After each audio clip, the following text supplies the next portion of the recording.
Hi everybody, let's do a review of the common characteristics of life. So we said in class that for something to be considered living, they have to exhibit one of these 6 properties. And so this separates living things from non-living things like say a rock, a cloud, or a virus. So all living things share these common characteristics, these common properties. They have some sort of order, they can reproduce and develop or grow.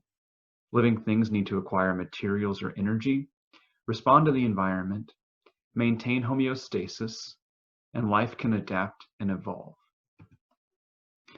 Number one, order. We said life has highly ordered structure. We aren't just amorphous blobs that fall apart and come back together. We have some sort of form and organization. And so all of life is composed of one or more cells. Now, these cells can be a single-celled organism, or they can be an organism like us, where many different types of cells are working together as tissues, organs, systems, all forming one large organism. Because of this breakdown in multiple celled organisms, we can also categorize life in a hierarchy, but life has to have this ordered structure. Living things can reproduce and develop. They can grow in some way. You can reproduce. You can pass genes from parent to offspring. Now, you can reproduce sexually or asexually. It could be a combination of genes from parents, or it could be a single-celled organism making a copy of itself, or one of your cells going through mitosis and making a copy of themselves. But in some way, life can reproduce. Even if that individual doesn't necessarily reproduce, the ability is there. Organisms have this development controlled by our inherited genes, our DNA. Living things must acquire materials and some form of energy. This could be solar energy, this could be chemical energy in the form of consuming food, but in some way, a living organism needs to acquire more energy. You can't make your own without an outside source. And the largest outside source of energy for all life on the planet is the sun. It is the ultimate source of energy. But we can acquire this chemical energy to power our metabolism.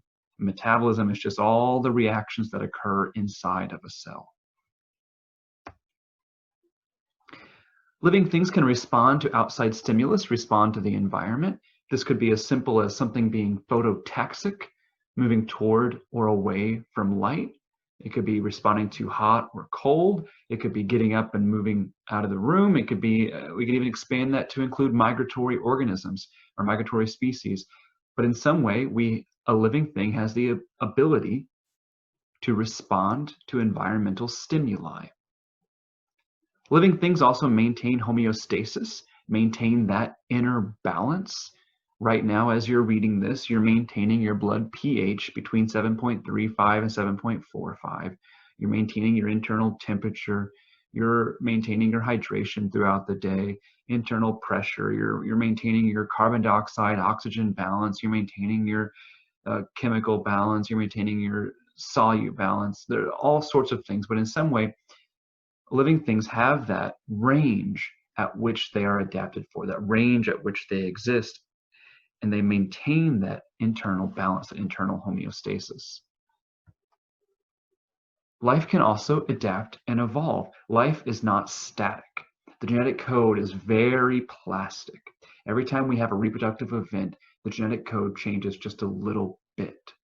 And as we get into further units, we'll understand that these differences can compound, and over time we can see major differences within a population. Now remember, individuals cannot evolve. You can't go to sleep and wake up with wings or gills, but populations, so offspring and then their offspring and then their offspring and then their offspring, we can watch differences occur. These can be very, very small or something extreme, but we can notice adaptations. The genetic code, life itself, is not stationary, is not static. Their change occurs over time. This process of evolution, this changing over time, explains how all life is connected, explains unity and diversity. And so again, it's populations that evolve. We can watch changes through time, not the individual itself. There's no goal or desire with these changes, but it's just the environment. molding the population like clay. Certain adaptations are favorable, certain adaptations are not. Some things have offspring, some things don't. If you have offspring, you are passing on your traits, and the odds of them having offspring are higher. If you don't have offspring, or if you die before you have offspring, your traits, your individual traits, are not being passed on. And so through this difference, we can watch these changes through time. Evolution explains the commonalities of life. It explains why we use the same 4 nucleotides in the genetic code, regardless of what organism you are, from the smallest archaean to one of the largest megafauna. We all have the same genetic code. It's in different order, right? We all look different. We have different characteristics. But we still use that same 4 molecules, the same 4 nucleotides. We are all carbon-based, however. We all use the main atom in all of our structure is carbon.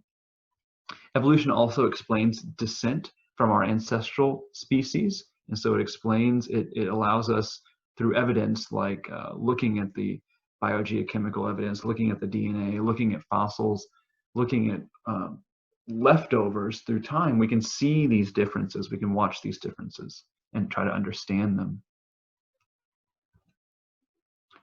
And so for us to be organized, life has to be composed of a structure. We said that as number 1 in that image. And so the basic unit of life, the smallest unit of organization that is considered living, is the cell.